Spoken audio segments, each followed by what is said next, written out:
ایک غریب مگر نیک دل نوجوان تھا جس کا نام عبداللہ تھا۔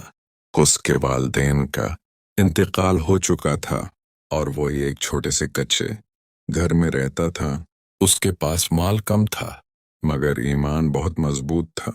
عبداللہ ہر نماز وقت پر ادا کرتا اور ہمیشہ یہ دعا کرتا، یا اللہ مجھے حلال رزق عطا فرما اور مجھے کسی کا محتاج نہ بنا۔ ایک دن شدید بارش ہوئی، شہر کے سب راستے بند ہو گئے۔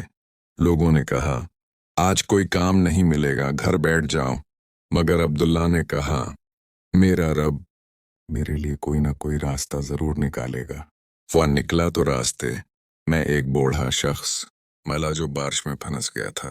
عبداللہ نے اپنی کمزور حالت کے باوجود اسے سہارا دیا اور اس کے گھر تک چھوڑ آیا۔ بوڑھے شخص کی آنکھوں میں آنسو آ گئے اور اس نے کہا، بیٹا تم نے آج مجھے نہیں اللہ کو خوش کر دیا ہے۔ اگلے دن اسی بوڑھے شخص نے عبداللہ کو حلال کام دیا اور اللہ نے اس کے رزق میں ایسی برکت دی کہ اس کی زندگی بدل گئی۔ عبداللہ ہمیشہ کہتا تھا جب بندہ اللہ پر پورا بھروسہ کرے تو اللہ اسے کبھی خالی ہاتھ نہیں لوٹاتا۔